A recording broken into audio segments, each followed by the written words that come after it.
എൻ്റെ പേര് സജിനി. ഞാൻ ഹരിപ്പാട് നിന്ന് വരുന്നു. ഞാൻ ഹരിപ്പാട് മുനിസിപ്പൽ കൗൺസിലറാണ്, 11-ാം വാർഡിൻ്റെ.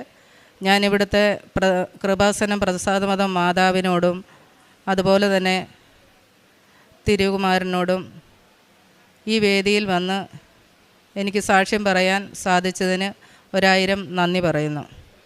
എൻ്റെ വാർഡിൽ ഏതാണ്ട് 2 വർഷം കൊണ്ട് എനിക്ക് വർക്കുകളൊന്നും നടക്കുന്നില്ലായിരുന്നു. വാർഡിൽ ജനങ്ങൾക്ക് വേണ്ട കാര്യങ്ങളൊക്കെ എനിക്ക് ചെയ്യാൻ സാധിക്കുന്നുണ്ടെങ്കിലും റോഡ് വർക്കുകളൊന്നും എനിക്ക് നടക്കുന്നില്ലായിരുന്നു. അങ്ങനെ ഇരിക്കുമ്പോഴാണ് 3 കോടിയുടെ വർക്ക്, പ്രതിമുഖം ചൂരലാക്ക റോഡ് സാങ്ഷനായി വന്ന് 3 കോടിയുടെ വർക്കാണ്.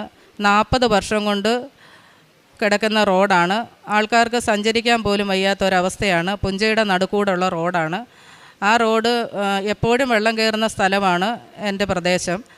ജനങ്ങൾക്ക് വെള്ളം പൊങ്ങിക്കഴിഞ്ഞാൽ നീന്തി പോകാൻ പോലും വയ്യാത്തൊരവസ്ഥയാണ്.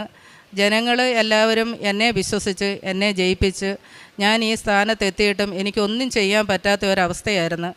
ഞാൻ വളരെ എല്ലാ കൗൺസിലിലും ഞാൻ